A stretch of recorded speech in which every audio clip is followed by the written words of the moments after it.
What's going on, guys? This is Jake at That Fit Friend, and today we are looking at the Xero Shoes HFS model. So 3 things to like about this shoe is if you're a runner and if you are a lifter and you want kind of a hybrid barefoot shoe, I think this model is awesome. You get a lot of feedback from the ground if you're lifting, and when you're running, similarly, you're gonna get a lot of feedback, but the rubber tread outsole I think does a really good job at gripping a lot of different surfaces. I tested this on treadmills and outdoors, and it's pretty phenomenal across the board.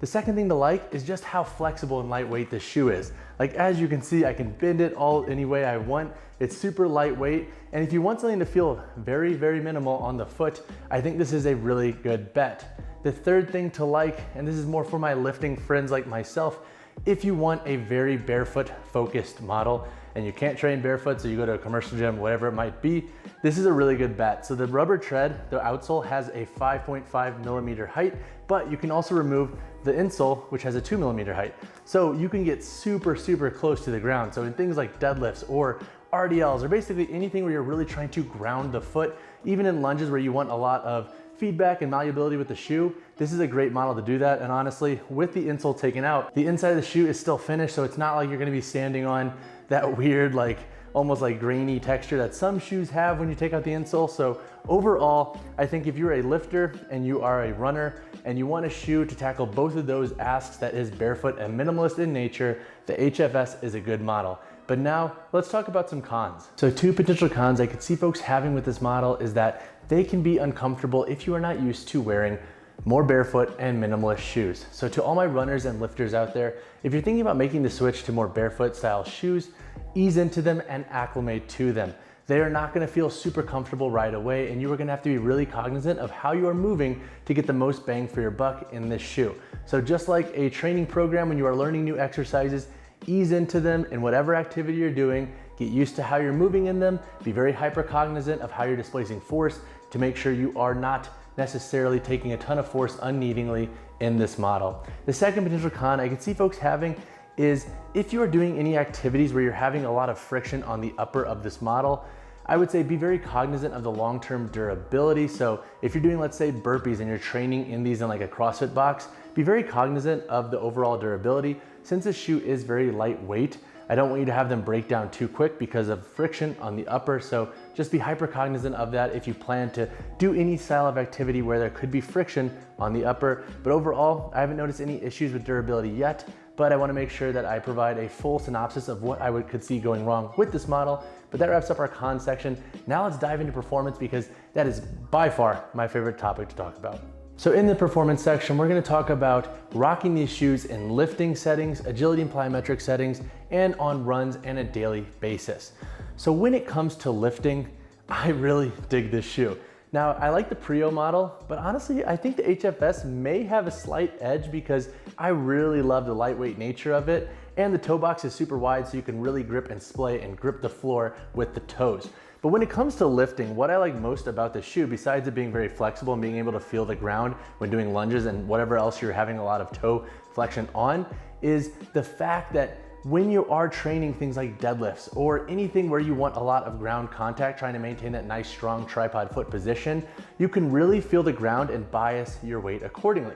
We know when we're training, if we want to bias certain aspects of movements and exercises, if we manipulate how we're shifting weight in our feet and producing force, we can get a bit more bang for our buck. And I think sometimes some of the thicker training shoes can limit that, and I think these nail it when it comes to giving you a lot of ground feedback. Now, when it comes to agility and plyometric work, I think this model will work fairly well, especially for folks who are on their forefeet a lot. What I will say is with agility work, I think that they are a bit better because you are gonna be on your toes a lot. But with plyometrics, I would say be a bit cognizant of how you are using these and how you are producing force when doing bounding activities. For example, in landing phases, these could have a bit more impact than what you're used to due to the limited material under the foot. So be very, very cognizant of landing and absorbing your weight accordingly if you want to use these for plyometrics. Now, on a running basis, personally, I am myself acclimating to more of a forefoot strike and more barefoot and minimalist style of running shoe. So in my testing, I have tested them up to 2 miles, and overall they have been pretty damn phenomenal. I love the outsole for outdoor traction. On a treadmill, they're okay. Personally, I just don't like running on a treadmill, so I'm pretty biased against I don't like treadmills, but on a treadmill they work. But on a running basis outside, I think what I like most is this rubber outsole tread. I really hope it lasts because I love the grip up here. It like almost feels like a tire. Like as you can see, it has that tire-like tread and it gives you a lot of propel forward. So when you really dig that forefoot in your strike and you are pushing off, you get a lot of feedback from this. And honestly, overall, from a person who is acclimating to more barefoot style running shoes, I am a big fan of these, and the overall lightweight and flexibility of them, again, I think is a big hit. On a daily basis, I also really like these shoes. What I will say though is that if you're not used to barefoot shoes, once again, you might want to ease into wearing these full time because you're gonna have less material. You may have a bit of discomfort in the foot when you don't have as much cushion down there supporting you. So if you are somebody who has never worn a barefoot shoe, ease into them, but on a daily basis, I do really like them, especially from just having a more barefoot feel without physically being barefoot in public and people pointing at me and making fun of me, etc. But overall, I really do enjoy this shoe as more of a hybrid for running / lifting and blending those together. These are a bit more focused, I think, on running, but as for lifting, they work really well. And honestly, I have been wearing these for a lot of my leg days and have been loving them. So now the question is who should invest in this model? I think if you are a runner and you like to lift with a more barefoot style shoe, this is a really good model for you.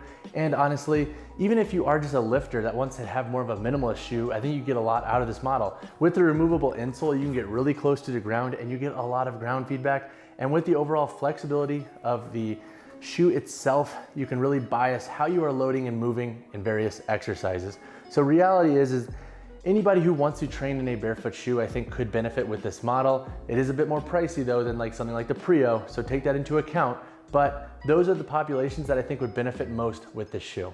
When it comes to sizing and fit in this model, Xero Shoes recommends sizing up a half size. Now, in all of my shoe reviews, I wear a size 10. So I bought a 10 in this for continuity purposes. I wanted to see, okay, if I bought my true to size model, could I still get away with this? Would it be so uncomfortable and unbearable? And overall, it's a bit tight in the toe box, like in terms of length, but it doesn't feel overly tight. Now, I will say, go up a half size, listen to the company. When the company says size up a half size or size down a half size, just listen to them.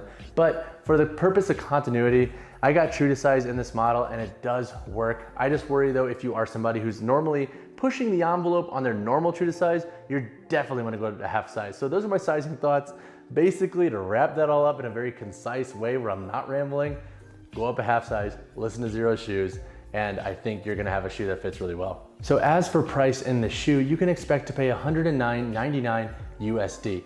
Now compared to other barefoot training shoes, this falls kind of right in the middle of the road. It's not super budget friendly, but it's also not the most out there. So honestly, as for a hybrid high performing shoe, I think the price is pretty worth it. Plus they have that 2-year manufacturer's warranty and they have that 5,000 mile warranty on the sole. So something to consider. Definitely not the most budget friendly barefoot shoe, but certainly not the most expensive. So now in breaking down the construction of the Xero Shoes HFS, we're gonna start our way up here at the toe. We have a synthetic leather that comes up and over the toe. I personally love that for durability, but once again, if you do have a lot of friction going on, just be cognizant of the overall durability of this.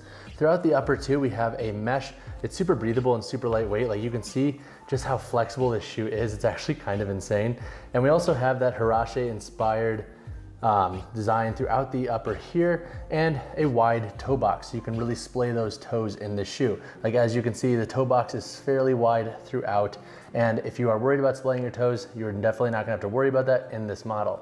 Running up the midfoot, we have 1, 2, 3, 4, 5, and a 6th eyelet back here for lace locking. 2 of the eyelets have this mesh loop here. Personally, I have never had an issue with overall foot security in this model, and I think that the eyelets do a really good job of providing security throughout the forefoot, all the way up through the top eyelet on the ankle.